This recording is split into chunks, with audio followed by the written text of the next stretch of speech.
welcome back to a brand new day of free-to-play here on Magic the Gathering Arena. Get the dish on the latest with me, Lord Rumfish. We are diving back into drafting today. So, Phyrexia All Will Be One has rotated out of the quick draft. Every couple of weeks there's a new format in the quick draft queue from one of the sets in Standard. Now we're looking at Crimson Vow. My first quick draft I did was the other Innistrad set at the oldest set in Standard, Midnight Hunt. This time we're going to look at Crimson Vow. Crimson Vow's got kind of a vampire wedding theme. So, if you have a new free-to-play account, these sets are not going to rotate until the fall of 2023. So as long as you're watching this sometime before, the last month or so before set rotation, you'll get some use out of these cards. They'll add to your collection. And after that, they'll be available in Historic. Or if older formats get added, Pioneer and such. And any draft format gives you more experience with drafting. It's like a muscle. You just keep practicing, keep flexing, build it up over time. So, I've talked about the concept of potential before. I'm going to recap it here real quick. If you'd like to get into my draft picks, you can skip ahead a little bit. So, the basic idea of drafting, first of all, there's a concept some people use called BREAD, B-R-E-A-D. It's an acronym. And some people like it and some people hate it. What it stands for, in the order you're supposed to prioritize your draft picks in, is bombs. Right? Bomb, rare, and mythic cards. Or a super powerful uncommon. Anything that seems like an obviously powerful card. Removal, and by that they mean creature removal. Other types of removal are more niche.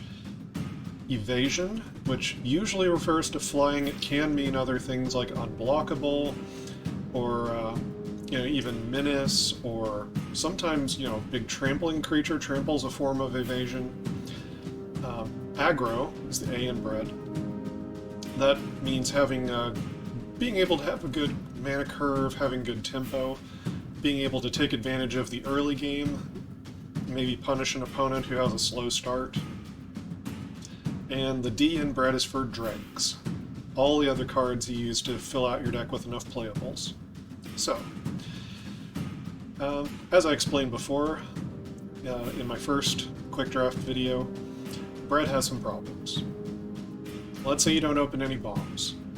Let's say you open all removal. Right? You just take removal for the entire draft.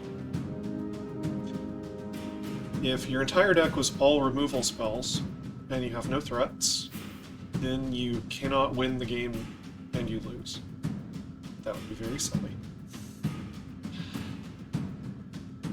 A deck that's all creatures that are dregs, but curves out with a 2-drop, 3-drop, 4-drop, and 5-drop, all on curve, that player is going to give their opponent a run for their money, no matter how bad their creatures are.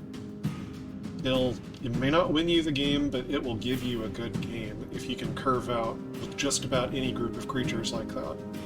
So, the concept of potential, right, sort of examining the B in bread for bombs. What does a bomb mean? And I believe that you can break apart the parts of what a bomb might be. Right? A bomb could be something very flexible, can deal with a wide variety of situations, something of built-up value over time, like a token generator. It keeps making token creatures. Could be something that draws you cards, right? Maybe like a Phyrexian Arena, something like that, draws you another card every turn. It could be something that gives you an overwhelming advantage in some other way, like tempo or synergy. Usually you can't plan for synergy early on with your draft picks. You kind of figure out what your synergy is later as the draft goes on. And then potential Potential asks the question of, does this card win the game by itself, better than the other cards in the booster pack? And Potential is the one I like to focus in on when I'm playing Limited. I think it's by far the most important metric of any card that you'll look at. Eventually, Synergy can start to overtake it, or if your deck gets too top-heavy, you'll start taking 2 and 3 drops just to fill out the curve, even if they're not the best cards in the pack. But at least to start with, you want to go after the cards that have the most impact and the best ability to win the game. So, all that being said, let's dive in. Quick drafts, by the way, cost 5,000 gold to enter, and they are not timed when you're drafting the cards.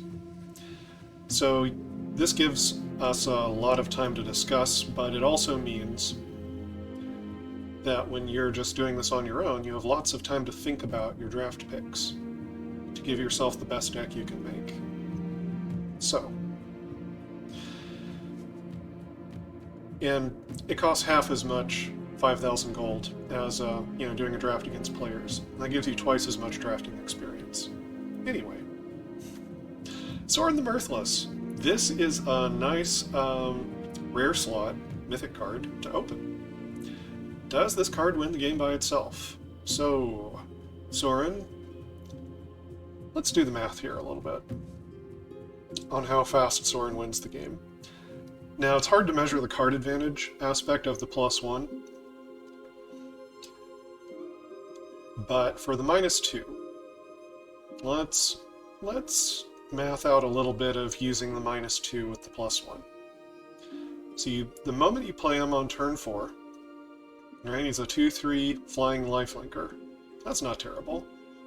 I mean, I've seen better 4-mana cards, but that's not terrible. The lifelink helps you win damage races, and the 2/3 flyer will win the game over the course of 10 turns. But wait. Turn 5, you do +1. Turn 6, you can do another -2. So by turn 6, you've already got in 4 damage. But now you can start getting in 4 damage a turn. So from turn 6, that's 16 more life you need to kill the opponent. That's just 4 more turns. That's winning the game by turn 10. And that is not taking into account that you can then keep plussing Sorin, right? 2 more turns after that, and then you can make another vampire. That's to say nothing of the card advantage that you're gaining by using his +1. You could be hitting other threats. You could also potentially use him in the mode where you just start off plussing him, and then the -7 deals 13. Now that doesn't win the game on its own, but if you've dealt 7 damage in the meantime, then it very much wins the game. All the way around,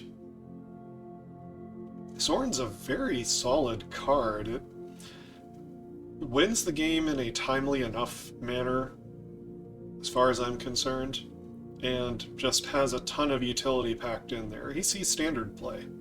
This is a great card. Lunar Rejection. Does this win the game by itself? No. No, it just bounces something and you draw a card, and that's it.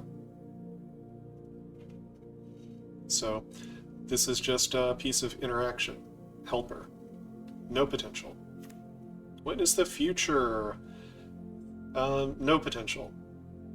You might make someone shuffle some cards from their graveyard into their library. You will draw 1 card out of your top 4.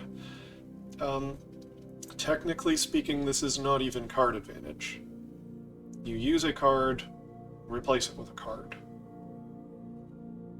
Now, when you're building a standard deck, and you're looking for, a way to keep from milling yourself out, then you could think about Witness the Future, but for a limited deck, I think most of the time, unless you have a really heavy mill strategy or some kind of a spell deck, you're not going to want this very much. It has no potential. Lamholt Raconteur. So, It's a 2/4 for 4. On the backside, it becomes a 4/4 for 4. So on the backside, this is a square deal, right? 4/4 for 4 is nothing to snub. Most werewolves are like this. They've got pretty good potential because of the night side. And then you get some incidental damage from casting non-creature spells. Now, in a limited deck, you probably want mostly creatures. You can sometimes draft an archetype, like a blue-red deck is sometimes a spells deck. Maybe a red-black deck that had a whole lot of removal. This card's not bad. It is representing the potential of being a 4/4 for 4 with added upside. So, nothing wrong with this. Perfectly solid. Traveling Minister, very low potential. Now, its ability is not a trick either, you activate it as a sorcery. So when you can't attack with a 1/1, you can tap this to give some other creature the ability to get through, and maybe it couldn't have attacked before, but now with the +1 power it can get in. The life gain can offset a damage race.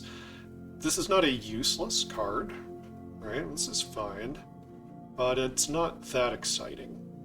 All it adds to the board every turn is 1 power, whether it attacks itself or whether it's boosting up another creature. The sorcery speed on it is painful. I'm not that impressed. Fear of Death, no potential. This is a removal spell, right? Makes an opponent's creature potentially get down to 0 or less power. Desperate Farmer. This is an interesting one. So a 2/2 lifelinker for 3 is so-so, not very likely to get in. But when another creature you control dies, then it turns into a 4/3 lifelinker, which is a very nice return on your 3 mana investment. 4 power lifelinker is going to win a damage race. The opponent just can't really race with you if you have this Depraved Harvester. They need to be careful about their attacks and blocks. So this is a very powerful card at 3 mana. You need to be able to turn it on, though. It's a deck building consideration. It's got the potential, though. It might be worth it. Gift of Fangs. So this can double as a removal spell, and if you've got vampires in your deck, it can be a big boost for 1 mana. Alright, it's kind of like a 2/2 for 1 mana that has haste. And it comes with all the card disadvantage of an aura when you use it as a pump like that. So if an opponent has a removal spell, they get your creature and your aura both at the same time, 2 cards for 1. Most of the time you don't really want to do that. But if you got away with it, right, if the opponent did not have the removal spell, you could run away with the game in very short order with a +2/+2 for 1 mana. It's not the worst. Ancestral Anger, no potential, it's a 1-time pump. Now if you get into a deck building synergy where you've got a spells deck, right, blue-red, Lamholt, Raconteur, things like that, you end up getting a lot of late pick Ancestral Angers, then maybe you build a synergy deck where you kind of draw yourself through the deck with this card and the pumps keep getting bigger and bigger. It could work, but to start off with, I like cards that have their own built-in potential, right, by themselves. Pyre Spawn, high potential. 6 power for 6 is a good deal. It is hard to stop a 6/4 in combat. It would be better if it was a 6/6 instead of a 6/4, but when it dies, it also deals 3 damage to any target. That could be the last 3 points you need to kill the opponent. Or it could, trade with one thing in combat, then kill another creature of theirs. Overall, Pyre Spawn's good for its mana cost. Usually, high potential cards have this tendency to be very expensive. The ones that win the game easily on their own are often a lot of mana. So usually you want to prioritize the ones that don't cost as much mana to try to spare your mana curve where you can. Nature's Embrace. If you put it on a land, it fixes your mana and ramps your mana. 2 mana of any one color. So that's not bad. It can also double as a creature aura, which has the same pump as Gift of Fangs if you have a vampire. This one's 2 more mana. If you're using it for the putting on a land, that's pretty reasonable. If you know that you have, 6 drops and things that you need to hit in your deck, then you run mana ramp spells where you need to. But as an aura on a creature, this is very middling. It's kind of like a 2/2 with haste for 3, and then you've got all the card disadvantage potentially of being an aura. I don't care for it that much. Rural Recruit. This represents 4 power and 2 toughness for 4 mana. And if the Rural Recruit attacks with anything that's larger than it, has more power, yes, greater power. For example, the green boar that it made, then it gets a +1 counter, and that keeps happening if you keep having creatures larger than it. I don't love training. It's not one of my more favorite mechanics. Hard to measure it in terms of potential. Probably the best way to think about training is maybe you suspect that you can get 1 training counter onto a creature. Right? Like, you could maybe count Rural Recruit as a 2/2. Because it's pretty likely that if your opponent doesn't kill it, when this swings in, it will be a 2/2. In that regard, I think it's representing 5 power and 3 toughness for 4 mana, and that's not bad. That's not bad at all. Yeah, I think Rural Recruit is a fine card. Wolf Strike, 1-time trick, no potential. Ceremonial Knife. So I like having 1 or 2 pieces of equipment, usually 1, in a limited deck. Just having 1 piece of equipment floating around can give you this neat mana sink and make all of your creatures a little better without wasting too many slots in the deck on it. Ceremonial Knife is especially nice because when this creature deals combat damage, not to a player, you create a blood token. So, it gets blocked in combat, right? Creature chump blocks it, trades with a creature and dies in combat. Just deals any kind of combat damage, you make a blood token. And that means that this is a blood token factory that's kind of hard to turn off. It's nice. It is much better than it looks. That being said, it's not amazing or anything. I'm not going to pick it extremely highly, but I wouldn't be sad to have a copy of it in a deck. Alright. So, if this Sorin wasn't here, I'm not going to ignore Sorin. Sorin's just an amazing card. And he is a factory of 2/3 flying lifelinking vampires. Even if he can't put them out every turn. He could put out 2 in a row. Or he could put out 1 and then plus a couple times and make another 1, plus a couple times. You know. Sorin's great. If Sorin wasn't in this pack, it'd probably be between the Lamhold Raconteur. Right? Even though you can't depend on having non-creature spells that much, it's a 4/4 on the backside. Can't ignore it. Desperate Farmer, I think, is potentially even better. It can be 4 power for 3 mana. It has lifelink. That's really powerful. Bit too early to commit to Gift of Fangs. I don't love auras, and I'm not sure if we would be in a vampire deck. Pyre Spawn's good, and Rural Recruit is good. If Sorin wasn't in the pack, I would probably lean towards one of the lower mana cost cards with high potential.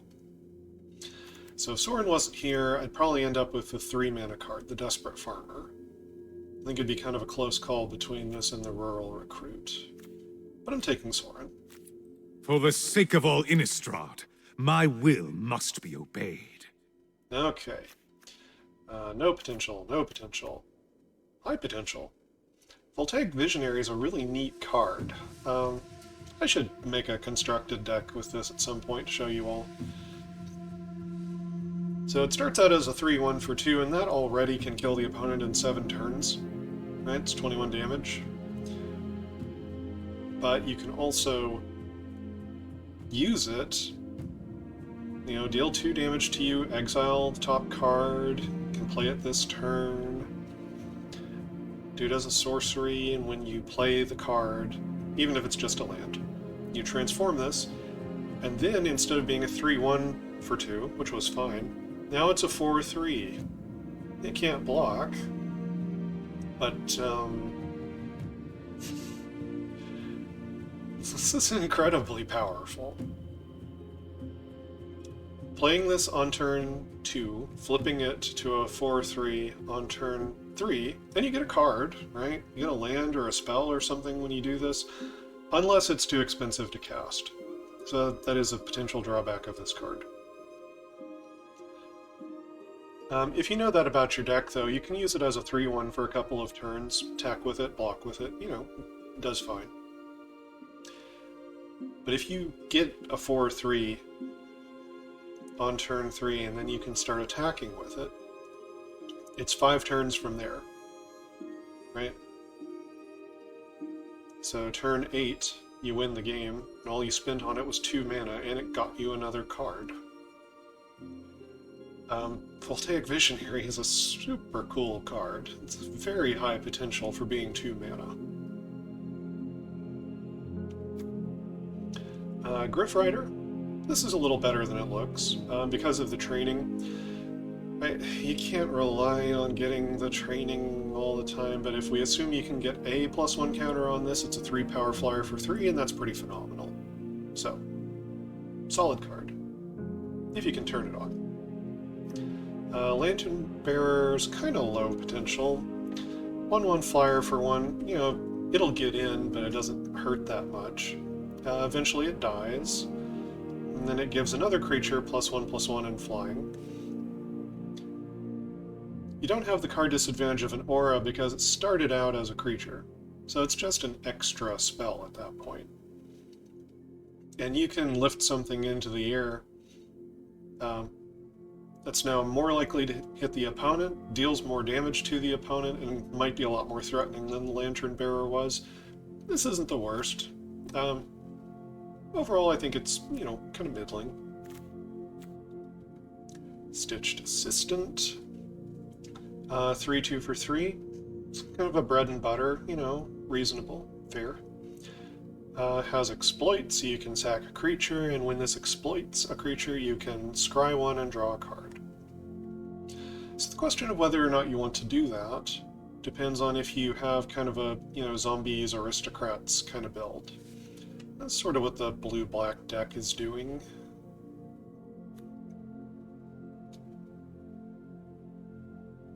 It's a serviceable card, I'll say. 3-2 for 3 is respectable. It's fine. Nothing fancy. Wanderlight Spirit. 2-3 for 3, can block only creatures with flying.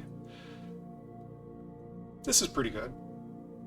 So, a 2-3 flyer can attack better than a 2-2 flyer, or a 2-1. Only blocking creatures with flying, it still comes up a lot. There'll be plenty of times you'll be happy to block a flying creature. If you draft too many of these, though, you might lose the ground game to creatures that are more aggressively statted out than this. Overall, I think this is a fine card. Not the most exciting. Aim for the head, no potential.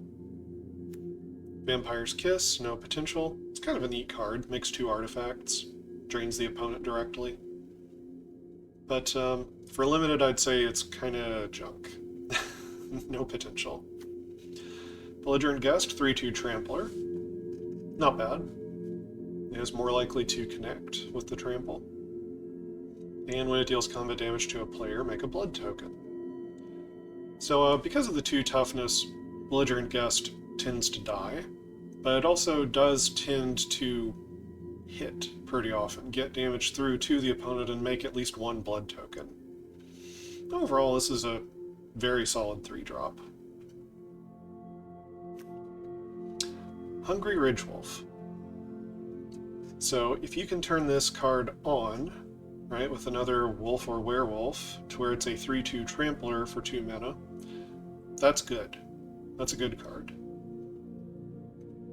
Right? I just talked about how Belligerent Guest was pretty good as a 3/2 Trampler for 3. If you can make a Hungry Ridgewolf 3/2 Trampler for 2, that is a much more dangerous threat. But it requires deck building synergies. You need more wolves and werewolves to turn this on. It's definitely worth considering, though.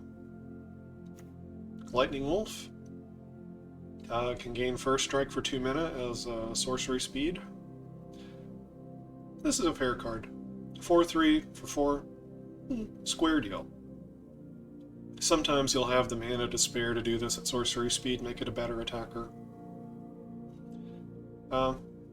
It's fair. Not much more to say about it. It's fine. Bramble Armor, low potential.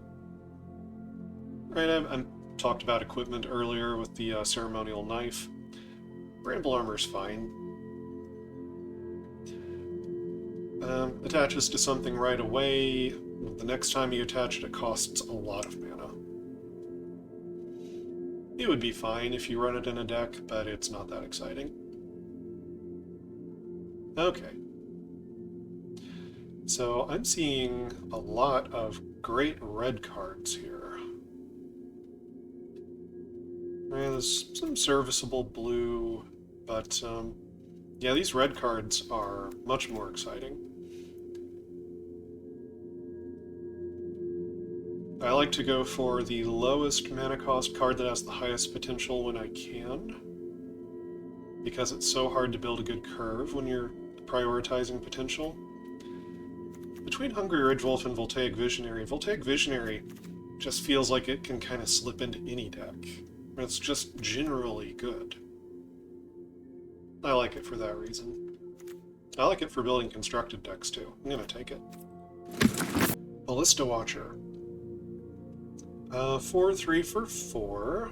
That's fine. That is a square deal. It can ping, deal damage to any target for 3 mana, and a tap. That's not great, but it's an option. That means that even if it couldn't attack, it could still threaten the opponent with damage, or remove things off their board. When it flips to nighttime, a 5/5 for 4 is pretty phenomenal, pretty amazing. And now it doesn't tap to deal the 1 damage to any target anymore, plus a creature damaged can't block. It gets so much added value on the backside compared to the front side, but the front side as a 4/3 for 4 is still a square deal. The floor on this card is fine.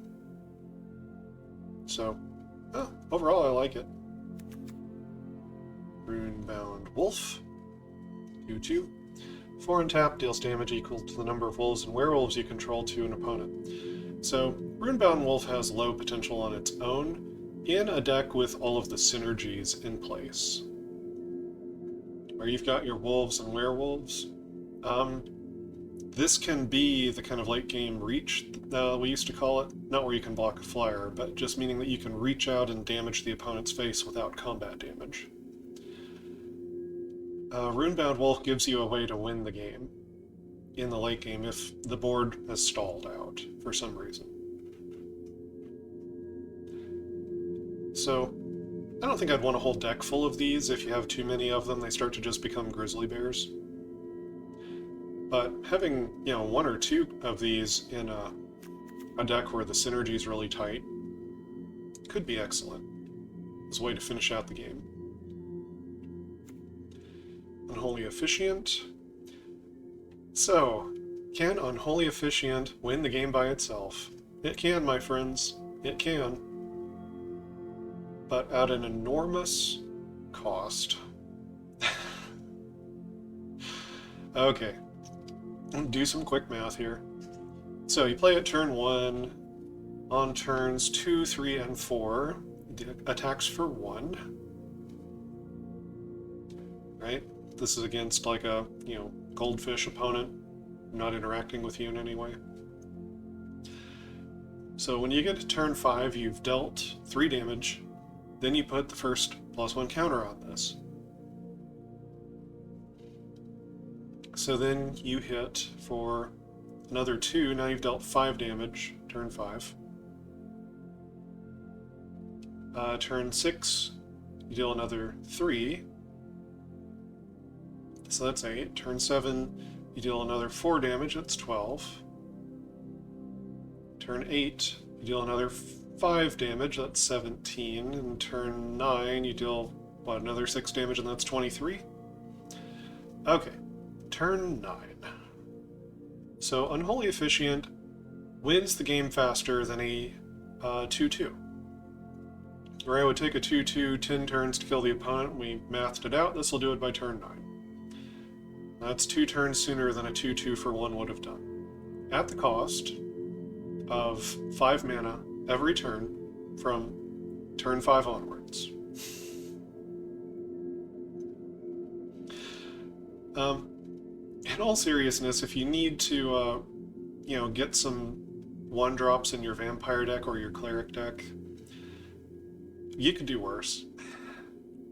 You could do worse. It's alright. But it's also not that amazing either. Dreadlight Monstrosity. Alright. Ward 2 makes it a little bit better in terms of its defenses. 5/5 for 6 is, you know, kind of fair. Not too exciting. It's alright for its mana cost. 5 mana can't be blocked. Activate only if you own a card in exile. Overall, I think this card is alright. I don't think it's exciting, I think it's alright. It's basically kind of on rate. It's maybe on rate or a little below rate for being 6 mana. It can close out the game. Alright, a 5/5 with Ward 2 is more likely to close out the game than a 2/2, or whatever. But you can't depend on having a card in exile. And 5 mana is a lot to make it unblockable. I mean, 5/5 is a big creature, it doesn't take too many hits of that to win the game, but it's a giant mana sink. So, this card is okay. Not that impressed. Selhoff Entomber, very low potential. Well, it's here mostly for card filtering with your creature cards, filling up your graveyard. Just kind of an early game blocker. 1 power, takes 20 turns to kill the opponent. Courier Bat, it's middling, it's alright. Attacks over 10 turns, flying makes it likely to connect. If you've gained life, you can get card advantage, right? You can return a creature card from your graveyard to your hand. It's okay. If you really get the life gain synergies ticking, Courier Bat, you make a pretty good spot in your deck. But, point of discussion, no potential. I do like it as a card draw spell. It's effectively like draw 3, discard 1, and you can break up the mana cost because of the blood token.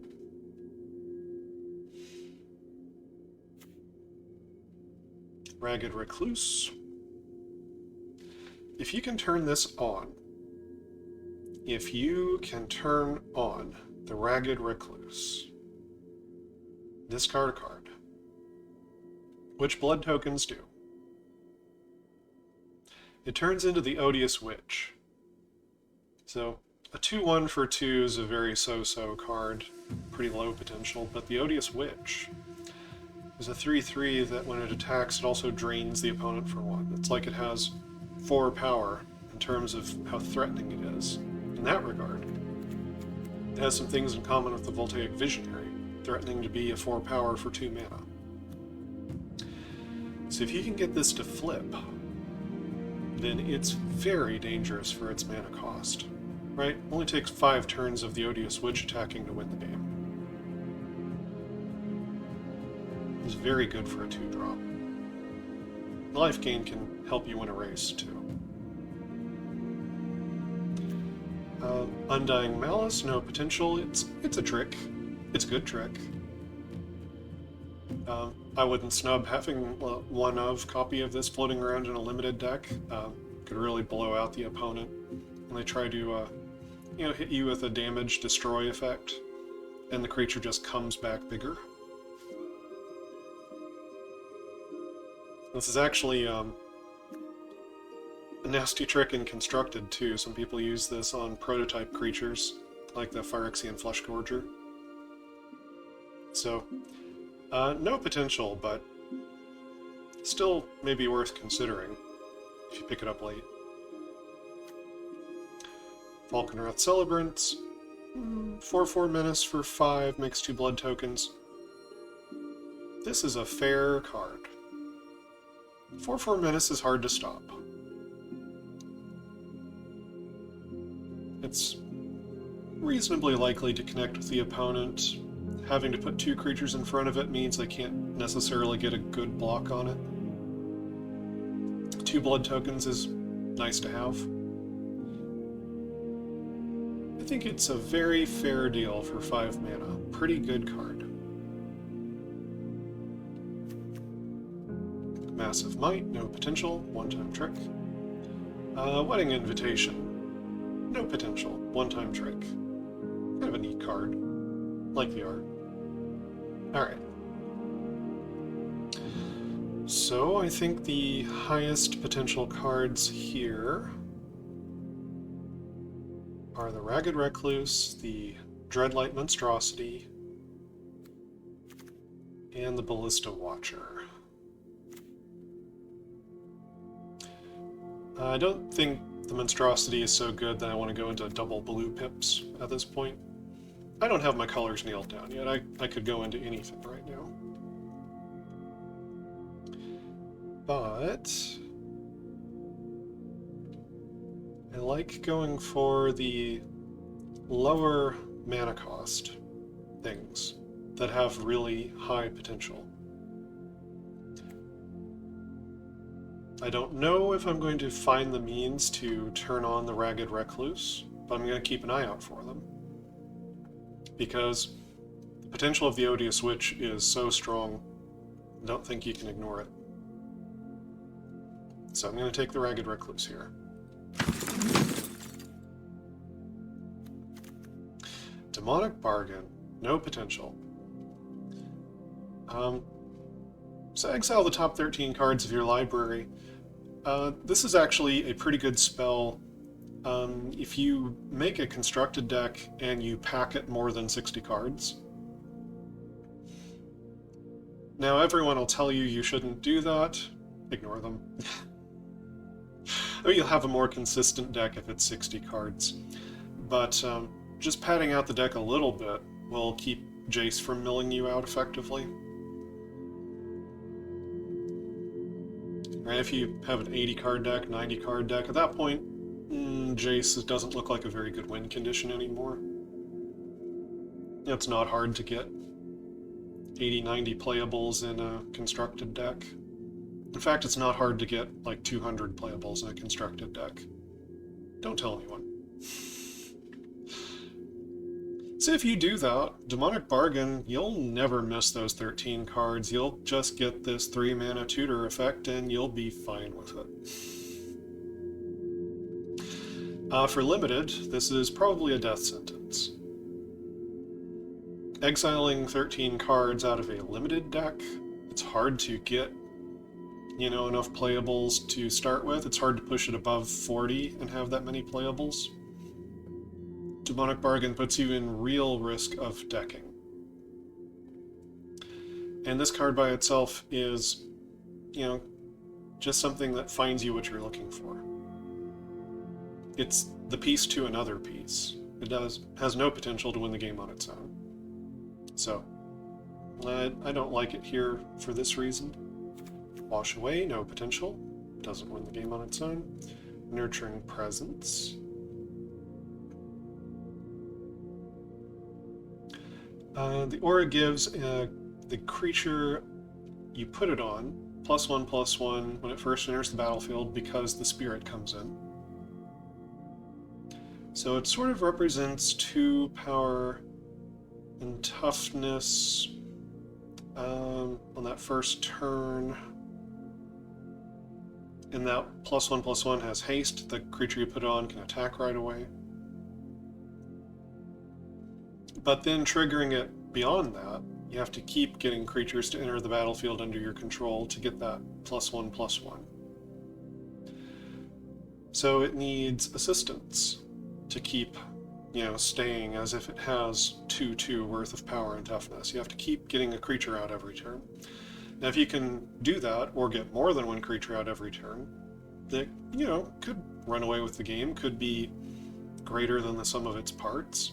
Overall, though, I'm not that impressed with this card.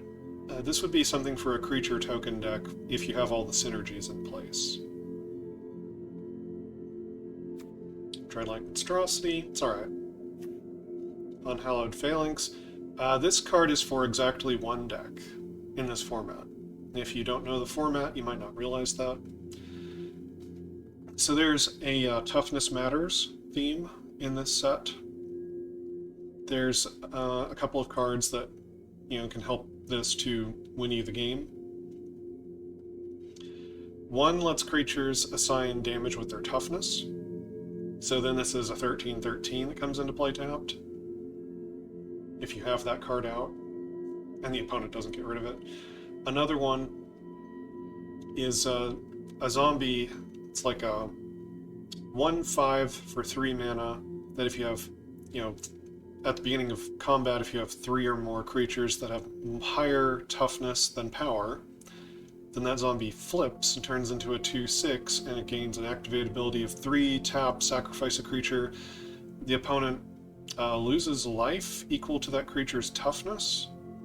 So Unhallowed Phalanx plus that creature is a sneaky way to dome the opponent for 13 damage from out of nowhere. And that card probably is putting it to better use even than the one that lets it assign combat damage with toughness. You can just hurl it straight at the opponent's head. Outside of that deck, this card is terrible. In terms of potential, it's just the worst. It has 1 power for 5 mana, takes 20 turns to attack the opponent to win the game, it comes into play tapped, so it's not even that great of a defender until you get to untap it. Outside of that deck, this card's just absolute junk, but in that deck, it's okay. Not the best, but okay. Weary Prisoner. This is a neat one. So there was a werewolf in the prior set. That was a 4 mana, and when it flipped to night, it was like a 6/5, and on the front side, it's like a 2/4. This one is more extreme even than that card was. This is a 2/6 on the front with Defender, so it can't even attack. On the back side, it's a 6/6 that attacks each combat if able.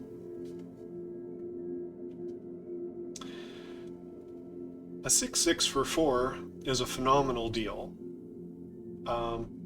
Yeah, it could just run away with the game. Definitely. So, Weary Prisoner, definitely something to keep an eye on here. Crushing Canopy, no potential. It's just an interaction.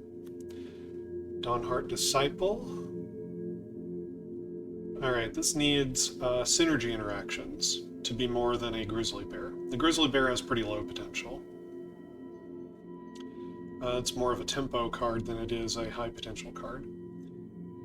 This pumps up when humans enter the battlefield under your control. So, much like the Nurturing Presence, you need synergies, and if you've got them, this could easily be a 3/3 for 2 mana, and that would be a good card. That would be a very good card. If you can ever pump it above 3, then that's a fantastic card. It's a little bit difficult to unlock the potential of this. I can go into any color still at this point. Green doesn't look especially open though, and I don't feel very drawn to start picking green because of this card, so. Blood Servitor is an extremely middling card. Puts 2 artifacts on the battlefield, right? Itself and a blood token. So for a budget artifact deck, I have actually played around with this a little bit in Constructed before, just because it makes 2 artifacts. It's not really good. Not really. It's a very filler card. Honored Heirloom. This, so if you need the mana ramp and the color fixing, then it's useful. Exiling cards from graveyards does matter in this format. All of that's good, but this card has no potential. So this is like a synergy piece. This is something that if you know your deck needs it, then you pick it up. Evolving Wilds, no potential. Okay. So this is a pretty low potential pack here, with the exception of this Weary Prisoner, and I do have a red card, so I'm going to take the Weary Prisoner here. Alright. Fellstinger. This is a solid card. I've played around with this in Constructed. You don't see it very much anymore, but it's still good. It's got Death Touch, so it kind of always matters in combat. The opponent might not want to block it. It makes a very nasty blocker. It can exploit something, so you can sack a creature, and when it does that, target player draws 2 cards and loses 2 life. That should be you, unless your opponent is at 1 or 2 life. Or they have 1 or 2 cards left in their library. It does have that flexibility, though. Overall, this is, for being a 3/2 for 3, it's one of the best 3/2s for 3. It's good. Laid to Rest. Card advantage from humans. And if a creature you control with a +1 counter on it dies, gain life. No potential. Yeah, this card has no potential to win the game by itself. Nebelgast Beguiler. It's a 2/5 for 5. It's very low potential, especially for its mana cost. Tapping a creature for 1 white mana is actually, it's nice. It's nice to have, like, a copy of this in your white deck. It's a good blocker the turn it comes down, and then you can either turn off their best attacker or turn off their best blocker after that. It's an okay card. Low potential, though. Cruel Witness. I'm going to call this high potential. A 3/3 flyer for 4 is good. And then when you cast a non-creature spell, so you surveil 1, so you look at the top card of your library, you can choose to put it in your graveyard. It's a 3/3 flyer with upside. If you're in blue, this is a good pickup for your deck. It's a very solid card. Fear of Death, no potential. Rot-Tide Gargantua. Fair. This is a fair card. It's a 5/4 for 5. Can exploit a creature. And when you do, each opponent sacrifices a creature. Now, by the time you get to 5 mana, most of the time, your opponent has at least 1 creature running around the battlefield somewhere. It could be a token, could be something they played on turn 2, that they don't mind sacrificing that much. And you had to sacrifice a creature yourself to get the effect. So you probably sacrificed some similarly useless creature on your side of the battlefield. If it would hurt you more than it hurts them, you just opt not to do it. You just add this 5/4 to the battlefield for 5, and that's fine. For 5 mana, this is a fair card. This is on rate. Square deal. Celebrants, again, fair card. Menace makes it more likely to connect with the opponent. Blood tokens are nice. I like it. Fearful Villager. Alright, so you got a 2/3 Menace on the front side for 3. It's not that exciting. You know, kind of a Hurloon Minotaur, whatever. On the back side, a 4/3 with Menace is much more exciting. Right, the difference between a 2/3 Menace and a 3/3 Menace is pretty big. Combat math, the clock, everything just changes a lot from 2 to 3 power. 2 to 4 power is even more pronounced. If you can get this as a 4/3 for 3 mana with Menace, this is a powerful threat. Sure Strike, no potential. It's one-time trick. Honored Heirloom, Synergy Piece, no potential. Okay.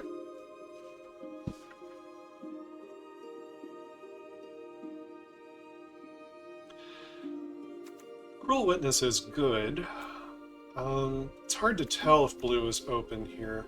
These are 2 good blue cards here. This is a blue removal spell and a strong blue flyer.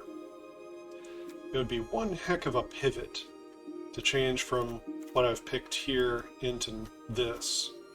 And double blue is not very splashable. It's a high commitment. So I'm not that interested in the Cruel Witness right here. Fellstinger is a really neat card. When you start prioritizing high potential, you end up with a deck full of really powerful individual cards that are usually of more use to you on the battlefield than to be sacrificed, which pushes you away from an aristocrat strategy. That's a little bit of a shame because aristocrats is a lot of fun. But so be it. I don't think Fellstinger is necessarily the take here. Rot-Tide Gargantua is fine, just as a 5/4 for 5. Sometimes you'll exploit with it. That would be fine. I'm a little bit more drawn to the Celebrants and the Villager here. So, that's a Vampire and a Werewolf. So I've already got one Werewolf here. I've got a source of Vampires here, and these 2 don't care about Vampires and Werewolves. So, still pretty open in terms of my theme. Werewolves are more green-red. Vampires are more black-red. I've got some black cards already. But I don't know that it's that important to look at synergy so early in the draft, right? Where I don't even necessarily have my colors nailed down yet. Not for sure. So, I think what I do here is I do the tried and true method of I take the 3-drop that could have 4 power with Menace as the highest potential upside, highest potential card to win the game. Also the first 3-drop. Laid to Rest, no potential. Perish Blade Trainee. So like I said, you can kind of assume you will get a counter onto a training creature. I think that's a somewhat safe assumption to make. 2/3 for 2 is good. It's better than a Grizzly Bear, and you know, 2/3 can attack sometimes when a 2/2 cannot. It has the optionality of getting bigger, but in practice I have found it difficult to turn on training, especially when you're behind.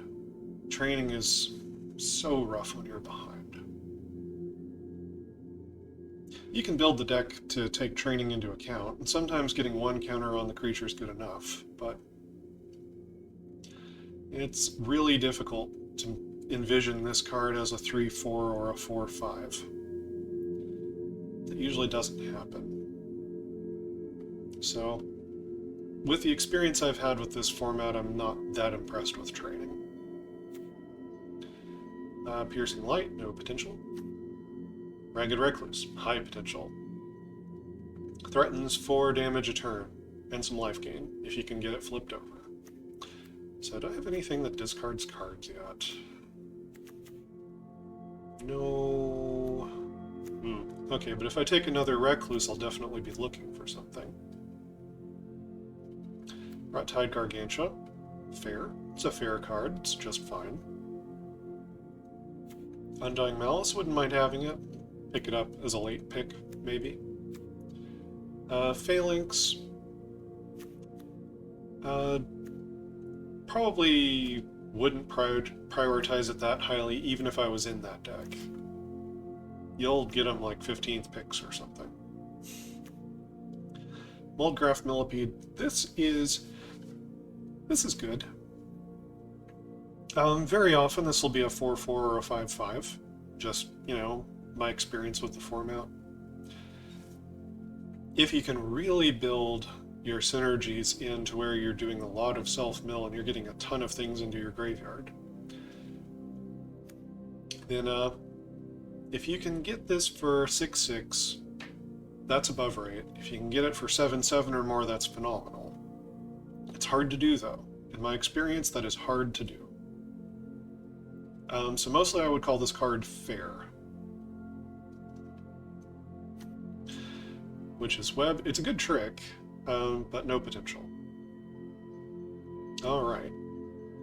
So there's no red cards here. I think I stick to the plan, take the cheaper card with high potential.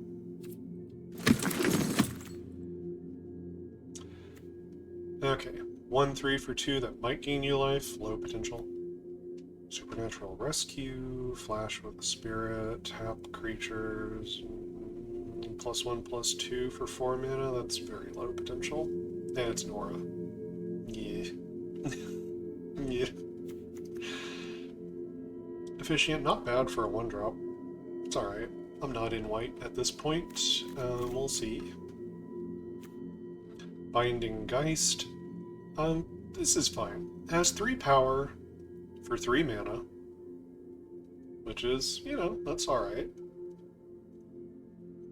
Can debuff an opponent's creature when it attacks, which gives them worse options in blocking in combat. And then eventually it can turn into kind of a mini removal spell. I think this card is fair. I don't think it's super exciting. I think it's playable, though. Skywarp Scab. Could maybe sometimes draw you a card. It's low potential. You know, it's hard to get rid of it. The 5 toughness means it could swing in, you know, against a 3/3 flyer, and you're not too worried about what happens.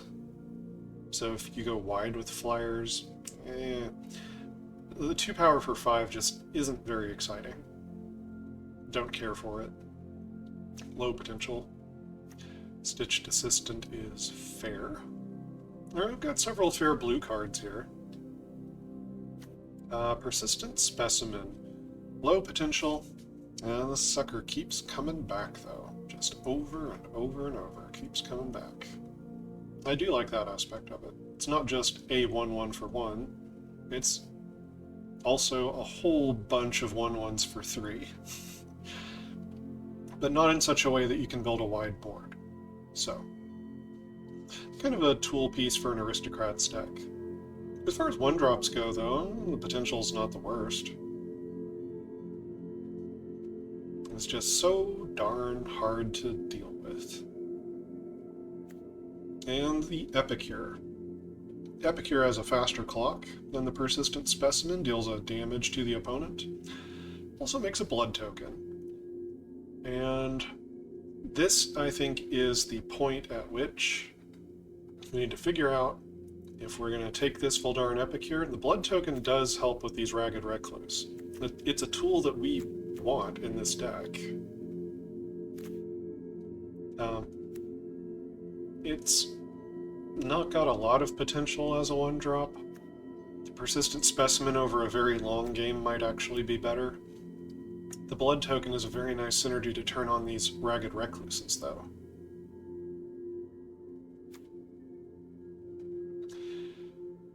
The other possibility is pivoting into blue. This is pick 7, right? This pack's pretty picked over at this point. There are some solid blue 3-drops sitting here, though. Some entirely playable blue 3-drops. So I think here I take the Epicure. It stays on with the vampire theme. Helps with the Ragged Recluse synergy. I think I'm going to take it here, but I'm paying attention to blue being kind of open. We'll see what happens further into this pack. Oh, never mind. Alright, there are still some good blue cards. I think I'm right about blue being pretty open. Cruel Witness shouldn't be going this late. Fear of Death's solid removal. Stitched Assistance entirely playable. However, look at these black cards. These are great. So, the Ghoul is more for an Aristocrats deck. Otherwise, it's pretty low potential on its own. Could maybe give you card advantage by doing a good exploit to make the opponent exile a card from their hand. Ragged Recluse, again, it's incredibly dangerous. If we start getting a really high threshold of these, I may start prioritizing things more that can let us discard cards to turn these on. Because these are very dangerous. And then there's the Innocent Traveler. So, beginning of your upkeep, so not every turn, just on your turn, not the opponent's turn. The opponent can choose to sack a creature. If they don't, it turns into a 3/3 flyer, which is already good. Already good enough, really. As good as the Cruel Witness. It doesn't get the non-creature surveils, but it gets +2 power if an opponent controls a human. If you haven't played this format before, humans are a pretty common creature type in this format. Innocent Traveler very often is a 5/3 flyer if the opponent does not sacrifice a creature. And if the opponent is sacrificing creatures,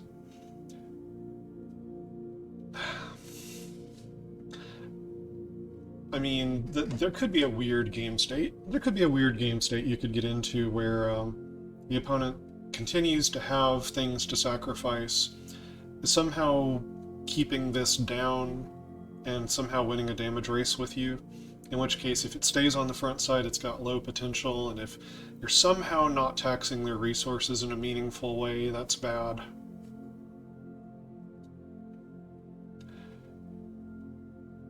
But generally speaking, if they keep sacrificing creatures, all your other creatures are going to get in for combat damage. And it's just going to kill them. And if they let it flip over, they need a removal spell, or the Malicious Invader is just going to kill them. So the first turn you could attack with this, if they don't sacrifice a creature, flips over. If it's a 3/3, kills the opponent in 7 attacks. If it's a 5/3, kills them in 4 attacks.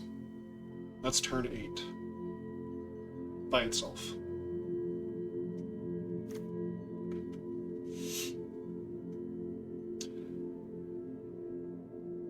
The Recluse could maybe have a clock that's 1 turn faster if he can get it flipped over. But I've seen firsthand how dangerous Innocent Traveler is.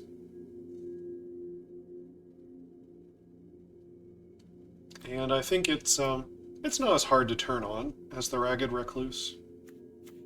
This is a good vampire. It's just a solid pick. Normally I lean towards, the cheaper card with the higher potential. In this case, though, I think the threat of this being a 5/3 flyer is so strong that it's even more likely to connect with the opponent and kill them than a 3/3 on the ground that's draining them. I'm going to take the Innocent Traveler here. No potential, decent, if you can flip it over. And creatures dying in combat usually happens until you play this card. When you play this card, the opponent starts playing the game differently, and you can use that to your advantage. You can attack with things that you shouldn't have because they'll flip the farmer over. It's interesting. Yeah, representing a 4/3 lifelinker for 3, that is incredible for its stat line, if you can manage it. Gift of Fangs could be very dangerous on some vampires. We've got, you know, 1 or 2. It's not a full-blown vampire deck or anything, by any means. But, if I pick up some more vampires, at some point I could see playing this as a double duty aura, removal and threat. I like the farmer better, though. Anger,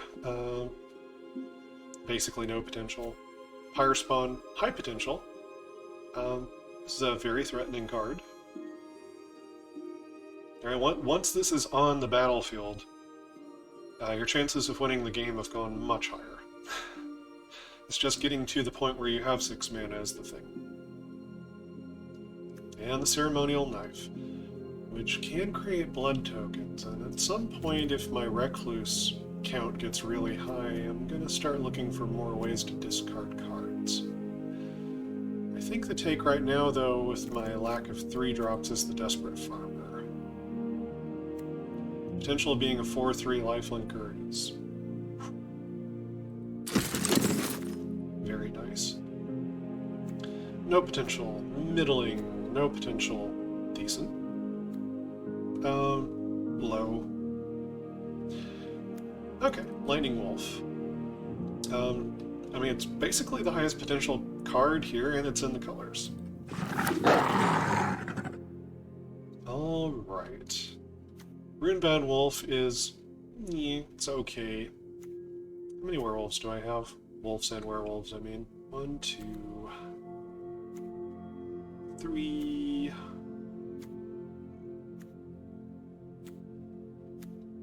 Just 3. Okay. Runebound Wolf is not that exciting for this deck.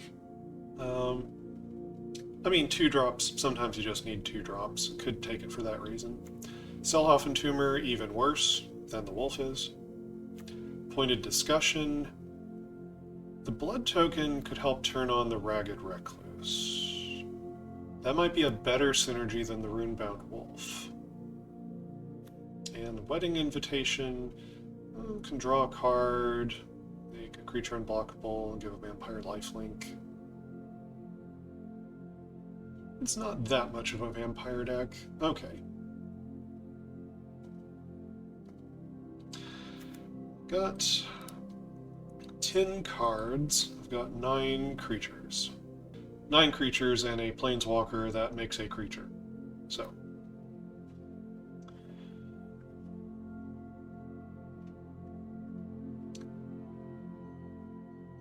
Creature density is usually not too much of a problem.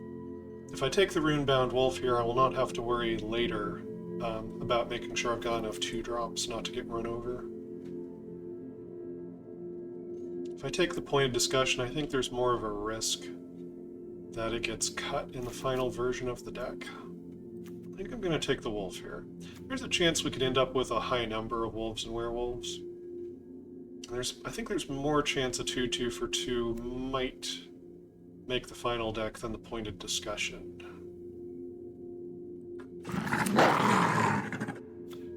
No potential, middling, no potential.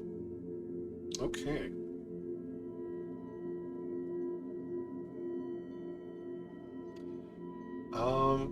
Well, like I said, I don't think Blood Servitor is a very good card, but,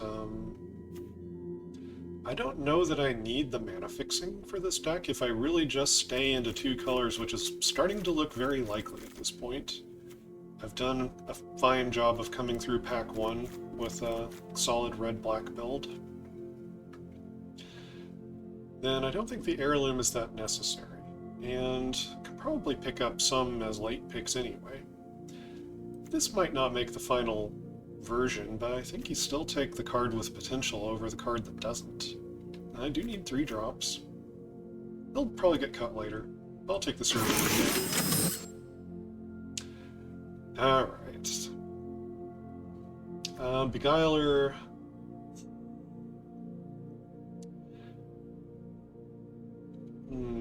It's hard to imagine. See, this isn't a very good splash card because if you have other white splash cards in your deck, this takes a white mana every turn to use.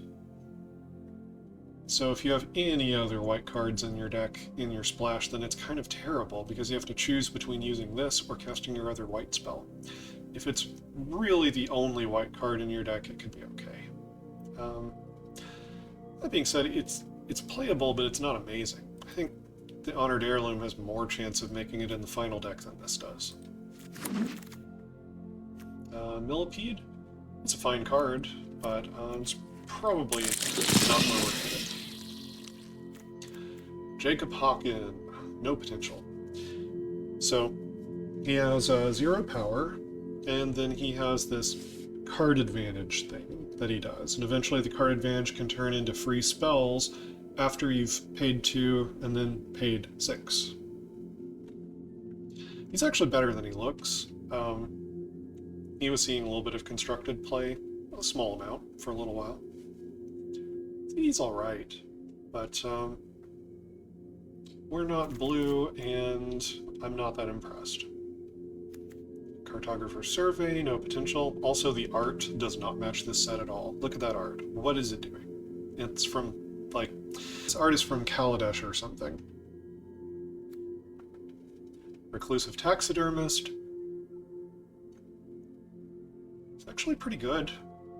If you've got the mill deck, if you can turn this on, a 4/4 for 2 is obviously amazing. The mana ramp that it gives you is a great synergy piece that can help turn the deck on, get you to your high potential cards, and then later this turns into a threat itself. So, you know, in the deck that's full of like Moldgraph Millipedes and stuff like that, this could be a really good card. Not for this deck, I think. Sigardian Paladin, 4/4 for 4 is a square deal. Got a +1 counter theme that can give this trample and lifelink. At that point, obviously, it's amazing. And then this can give creatures with +1 counters on them trample and lifelink, and that's, you know, nice upside. Overall, the floor, it's a square deal. If you're in these colors, this is a good card. And if you can do the +1 counters, it could be a very good card. And Holy Officiant, that's one of the ways you could turn this card on. And it's alright for 1 drop. Repository Scab, 3/3 for 4. Can exploit a creature to get an instant or sorcery card back to your hand. This is fair. It's alright. It's nothing exciting. Stitched Assistant, fair card. Syncopate, no potential. Siphon Essence, no potential. Courier Bat, decent. It's alright. Flame Breather. Okay, so in order for this to be like it has 2 power, where it can deal 2 damage every turn, you need to cast a non-creature spell every turn of the game while this is out. That's not hard to imagine in a constructed deck. There are lots of ways to build a constructed deck where you could do that. In Limited, it seems much less likely. So this is probably more relegated to being an early game blocker, late game, kind of sneak the extra points of damage in, maybe. It's not the worst, but I don't think it's got very high potential in Limited. Again, there can be some kind of a blue-red spell stack you can put together that does it more consistently. Hookhand Mariner. 4/4 for 4 is solid. And then a 6/4 that can't be blocked by creatures with power 2 or less. 6 power for 4 mana is phenomenal. And it's even hard to chump block it. So yeah, this card will kill your opponent, especially on the night side. Solid. Spore Crawler, it's alright. 3/2 for 3. And then when it dies, draw you a card. It's okay. It's alright. Ceremonial Knife. Ceremonial Knife, well, I've mentioned it before. I think one copy of this is pretty good. I'd pick it up late in a pack. Okay. So there's really no good red-black cards here for us. We do have some life gain triggers in the deck, though. Right? It's Ragged Recluse. Desperate Farmer. Sorin's tokens, they can gain life. It's starting to be a little mini sub-theme of life gain.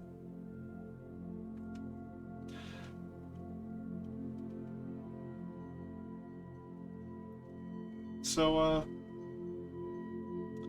I think the take here is between the Courier Bat and the Ceremonial Knife. I think it's more likely you can pick up a Ceremonial Knife late, and I don't want more than 2 at most. In a limited deck, probably just 1 at most. I'm going to take the Courier Bat here. It might not make the final cut, but go ahead and take it here. Vampire's Vengeance, no potential. It is 1 nasty trick, though. 1 nasty trick. Doesn't win the game. Brian Comer. Oh, there's so much text on this card. Okay. So when it enters the battlefield, you make a 1/1 flyer. So this is 2 power and toughness, right away. Then if you target this with an aura spell, it makes another one. You know how I feel about aura spells. But if you're going to run them, this gets more value out of them. And then you can disturb this. So then when you put this on a creature, you get a 1/1 spirit. And then if you target that creature with auras, then you get more 1/1 spirits. So, sneakily, what this is really for is a spirit deck. Right? Auras by themselves are pretty bad, but all of these disturbed cards in the set that turn into auras on the backside, that's what this card is really for. That's the real purpose of Brian Comer. And if you have a really synergy, solid, like so many spirits, so many disturbed cards in your deck, once you get a critical mass of them, Brian Comer can start spitting out lots of spirit tokens. And at that point, you're getting your money's worth out of this. You're getting your mana value. But until then, and especially for this deck, I'm going to call its potential middling. Ancient Lumberknot. This is a cool card. Its creatures you control can assign combat damage with their toughness. Ancient Lumberknot. This is the card that stupid 13 toughness zombie comes into play tapped. This is one of the cards that goes with it. It's really cool. I do have some black cards, but I've got enough great red cards here. I don't really want to pivot into green. Don't really want to make a 3-color deck. Notably, this is kind of like a 4/4 itself because it gives itself its own ability, so it assigns damage as 4 with its toughness. So it's already a square deal if you're in the colors. And then once you have this, you can start valuing creatures differently. Kind of turn everything on its head in terms of how you value the potential on things once their toughness is assigning damage. It's neat. If I'd seen this earlier in the draft, I might have thought about that kind of deck archetype, but not going to do it now. Low potential, middling, low. Decent, none, decent. Think about a Gift of Things. Bloody Betrayal, no potential, it's one-time trick. Pyre Spawn, high potential. Crushing Canopy, none. Weaver of Blossoms, decent. Turns into a 3-4 on the backside. 3-4 for 3 is good. The mana is added upside. This is good. Weaver of Blossoms is good. Okay. So again, not a lot of red and black cards to choose from here. The Gift of Fangs is the high potential card at a low mana value. But you need a vampire to stick it on to be able to count it that way. I do have a 1-drop vampire. That is a line that could happen with this deck. Start attacking with a 3-3 on turn 2. Could happen. But a lot of my other... See, all my other 2-drops are not vampires here. And then my 3-drops are not vampires. Yeah. So, I can't value this card very highly in terms of its potential right now. So I'd be taking it more as a removal piece that occasionally could be a buff on a creature. And I think in that case the Pyre Spawn is the take here. Alright. Cobbled Lancer. This one's kind of a weirdo. In order to cast this spell, you have to exile a creature card from your graveyard. If you can do that, it's amazing. But how are you going to have a creature card in your graveyard on turn 1 in order to cast this? This card needs setup. Even though it's only 1 mana, you cannot realistically in any way cast it on turn 1. So it really counts more as like a 2 or 3 drop for a deck that can actually get something milled into the graveyard to cast this. But it's a 2 or 3 drop you can cast for 1, so maybe you can double spell that turn. It needs a lot of synergy in the deck to look good. If you do have a high mill deck, then when you mill this into the graveyard, you can exile it for 4 to draw cards. It's got added upside. It's not for this deck. Raconteur. It's a 4-4 for 4 on the backside. It could be worse. I'll consider it. Lantern of the Lost. No potential. Nurturing Presence. Middling. Cruel Witness, high. Lantern Bearer, low to middling. Diregraph Scavenger, this is a cool card. It doesn't have that high of potential, but Death Toucher's always useful on the battlefield. Makes it more likely to get through for combat damage. And Exile, it drains the opponent when it exiles a creature card from the graveyard. So it quickens the clock, compared to a normal 2-power critter. It's better than it looks. Much better than it looks. It looks gross. Doomed Dissenter. This is for an Aristocrats build. Can represent both a 1-1 and a 2-2. If you've got the synergies in the deck where you want to be sacrificing things to turn on all your cards, this is one of your go-to guys. Might even consider it in Constructed if your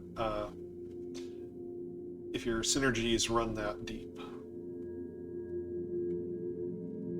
Overall, though, mostly it's just a piece you can sacrifice and it leaves behind a 2-2, which is still not exciting for 2 mana. No potential, no potential, no potential, no potential. Okay. So we don't have great options here. This is between the Diregraph Scavenger and the Lampholt Raconteur. I think the choice here is the Raconteur. I love Diregraph Scavenger. I think it's a cool card. But I think the Raconteur becoming a 4/4 and then the extra bonus damage that might maybe get out of the deck. I've only got 2 non-creature spells right now. But still, 2's more than 0. There is some small amount of upside here, and a 4/4 for 4 I think is maybe still preferable to a 2/3 Death Toucher for 4, even with the drain. I'm going to take the Raconteur here, and could synergize with the Runebound Wolf if this ends up making the cut. Spiked Ripsaw. This is actually a pretty dangerous piece of equipment. It's a lot of mana to get it equipped, but +3/+3 is nothing to sneeze at. And you can give the creature trample, so now you have to decide that when the creature attacks, so you're telegraphing to the opponent whether it's going to have trample or not. But if you're pretty sure they would chump block and you're pretty sure trample is the pressure you need, this is one heck of a piece of equipment. It's better than it looks. Brian Comer, middling, not for this deck. Ancient Lumberknot, pretty cool, not for this deck. Militia Rallier. 3/3 for 3, can't attack alone. So it can't win the game by itself, but just with any other creature in your deck. Then it turns on. That's not a big ask. When it attacks, you untap a creature. That can be itself, or something else that kind of has pseudo-vigilance. This is a good card. Solid. Better than a 3/2, I would say. The can't attack alone may occasionally trip you up, but a deck that wants this probably has a lot of creatures to surround it with. Trainee, yeah, I'm gonna call it low. It's hard to get that training. Sanctified none, Bearer low, Blood Fountain none, Scavenger low. The Drain is a nice bonus. And Death Touch is a nice bonus. Pyre Spawn high. Royal Recruit pretty high. Okay. So I think I'm between the Scavenger and the Pyre Spawn here.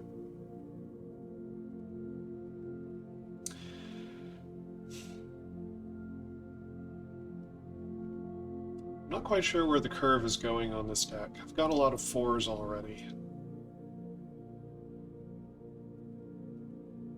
Pyre Spawn is the card with higher upside compared to the Scavenger. It's the more threatening, higher potential card. I've only got 1 6-drop, and I have no 5-drops at the moment. 2 6-drops is fine for being at the top of the curve. If this Honored Heirloom stays in, then it'll help get us there. Alright. Also, something you experience sometimes in draft is the colors that were open when you're passing to the left with the first pack. When things come back to the right, sometimes those colors are more shut down. But the things that happen in pack 1 and 3 are where most of your best color choices are going to be. It's, you know, it goes to the left twice, so that's the more important way. Now, if you get some really strong signals in pack 2 that your colors are entirely cut off, you might have to pick up a third color or question your life choices, but usually you can still do okay coming back in pack 3 if your colors were pretty open in pack 1. I'm going to take the Pyre Spawn. Alright, Runebound Wolf. Could keep pushing that direction a bit. It's not the worst. I don't think I would really want more than 2 of these in a deck. As I said, it starts to become just a grizzly bear if you have too many of these. Sanguine Statuette. So you get this artifact and a blood token, and then when you sacrifice a blood token, this turns into a 3/3 with haste until end of turn. Does it win the game by itself? Only if you can sacrifice 7 blood tokens to where this can attack 7 times and deal 21 damage to the opponent. There are decks that can make that many blood tokens. I don't think I'm really there yet.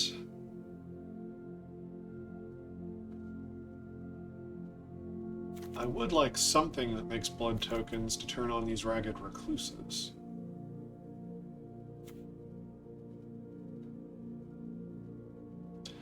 Retribution, no potential. Beguiler, low. Piercing Light, none.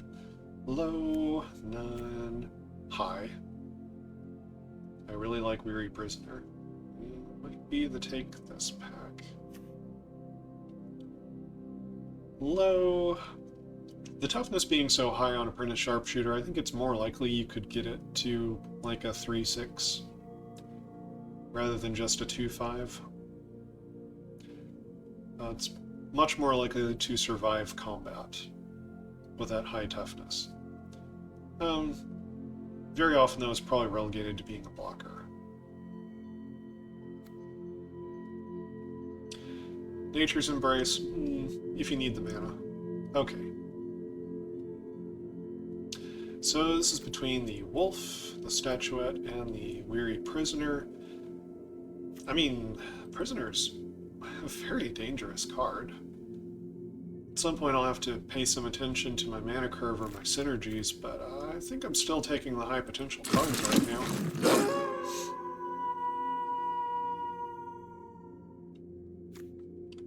None, none. Shield Basher, pretty high. So, you know, a 4-power creature for 4 is a square deal. You can make it indestructible every time it attacks, so it can just keep slamming in over and over and over. This is a really good card. If you haven't played this format before, you might not know, but it is. Right, you need something with 5 toughness before you can shut this down, and then if you've got, you know, +1 counters, pump spells, or if you have multiples of this and they're all crashing in, indestructible, it's a hard card to deal with. It really is. Better than it looks. So, for that reason, I would say it's slightly above rate, even though it costs mana to make it indestructible. Steelclad Spirit can only attack when an enchantment enters the battlefield. So, in a spirit-heavy deck with lots of disturbed cards, this could attack a decent amount of the time, but unless you're building that deck and you've got those synergies, Defender means it can't win the game on its own. So, low potential on this, you've got the synergies for the deck. Mind Leech Ghoul, low potential. Flame Breather, lowish potential. Can get some incidental damage in, though. Bramble Armor, low. Sporeback Wolf, low. It's got a pretty good ability to be able to crash in as a 2/4 on your turn. Still kind of low potential, though. Ceremonial Knife, that's decent. It's nice to have a piece of equipment around. You know what? I think the Ceremonial Knife is the take here.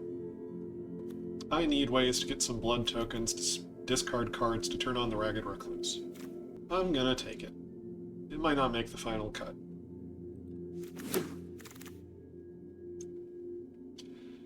Alright. None, none, low, middling, none. Decent. Makes blood tokens, too.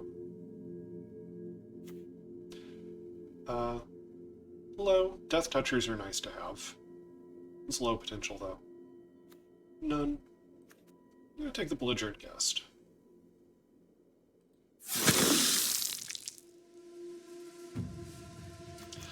Skulking Killer. One of the weirdest cards. I mean, it feels like a lot of cards in Neon Dynasty Kamigawa are kind of like this, where they're head scratchers, where you kind of look at them and you're trying to figure out if you can use it. You can like jump through a hoop to make it into a good card or not. Skulking Killer's kind of like that. So a 4-2 for 4 is the stats of a giant cockroach. You can give an opponent's creature -2/-2 if that opponent controls no other creatures. It's such a weird line of text. I have seen it come up. It can happen. If you're prioritizing removal spells in your deck, and you can keep enough of their creatures off the field, I have seen this come in and, you know, kill the only creature on the battlefield. I've even been the person piloting it, doing that. Certainly easier if you're on the play, harder to do if you're behind. It's okay. It's probably better as a blocker than an attacker. Won't be able to turn on the -2 that often. No potential. Low potential. It's like 1/1 with haste for 2 mana in terms of how its boost works out. It's also a trick. Give hexproof initially. No potential. Can't finish the opponent off. No potential. Low potential unless you're a human deck. And I don't necessarily want a second ceremonial knife. Well, I think I'm either taking a removal spell, a second ceremonial knife, which I'm not that excited about, probably wouldn't make the final cut, or the Skulking Killer. I've got a lot of 4-drops already.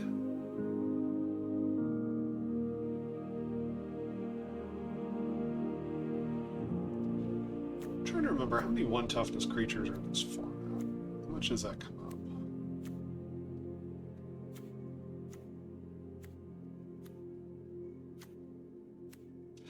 I think dealing 1 to all of the opponent's blockers can also change combat math dramatically in your favor, too. I'm just thinking about in the festivities here. Does hit opponent's planeswalkers.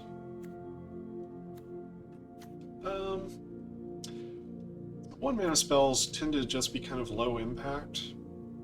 I think of this more of a sideboard card, except this is best of 1 that I'm going to do, not best of 3. So, Lacerate Flesh usually kills what you pointed at. It's so clunky, though. It's a sorcery. It only does 4. Very often you have to use all 4 on a creature so you don't get excess blood tokens. I think the take is the Skulking Killer here. Such a weird card. Cartographer's Survey, no potential, wrong art. No potential, low potential, high potential. Middling, it's fine, fair. Spore Crawler. Ceremonial Knife.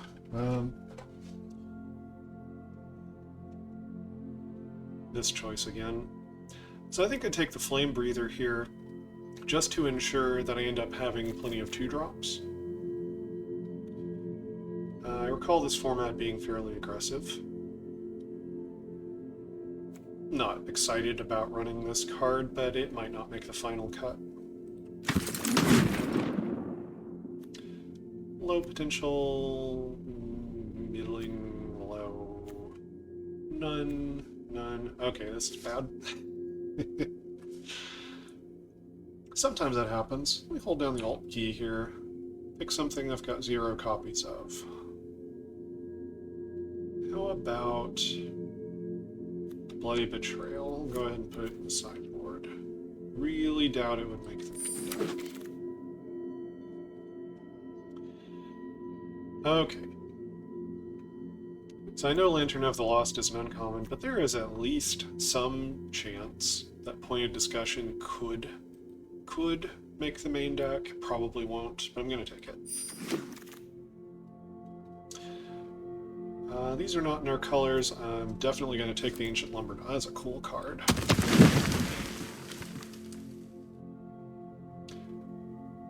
Alright, out of these 2, don't have either one yet. I'll take this Nature's Embrace. I think I'm more likely to draft the Beguiler at some point with a white deck. Great Farmer. Okay. Dream Shacklegeist is a really cool card. I mean, 3-power flyer for 3 mana, that is really threatening. And it has nice abilities too. Not for this deck, though. Twinblade Geist. It's alright, it's very dangerous on the backside. Giving creature of some much larger size double strike is much more dangerous. The front side's not that threatening.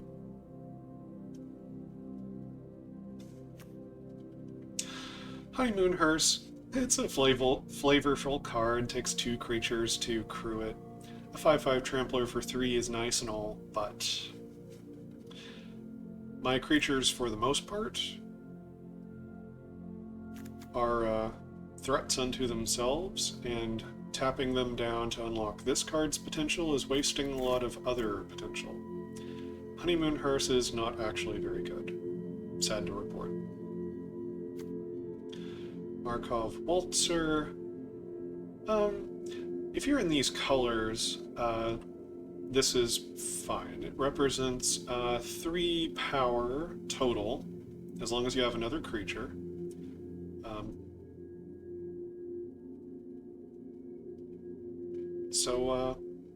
Yeah, this is alright. It has haste, that quickens the clock a little bit, compared to a plain 2-power flyer. If you're in these colors, this is okay. This is just fine. No potential. Low potential. It's a decent role player in the 2-drop slot in this format. Because vampires are very dangerous in this set.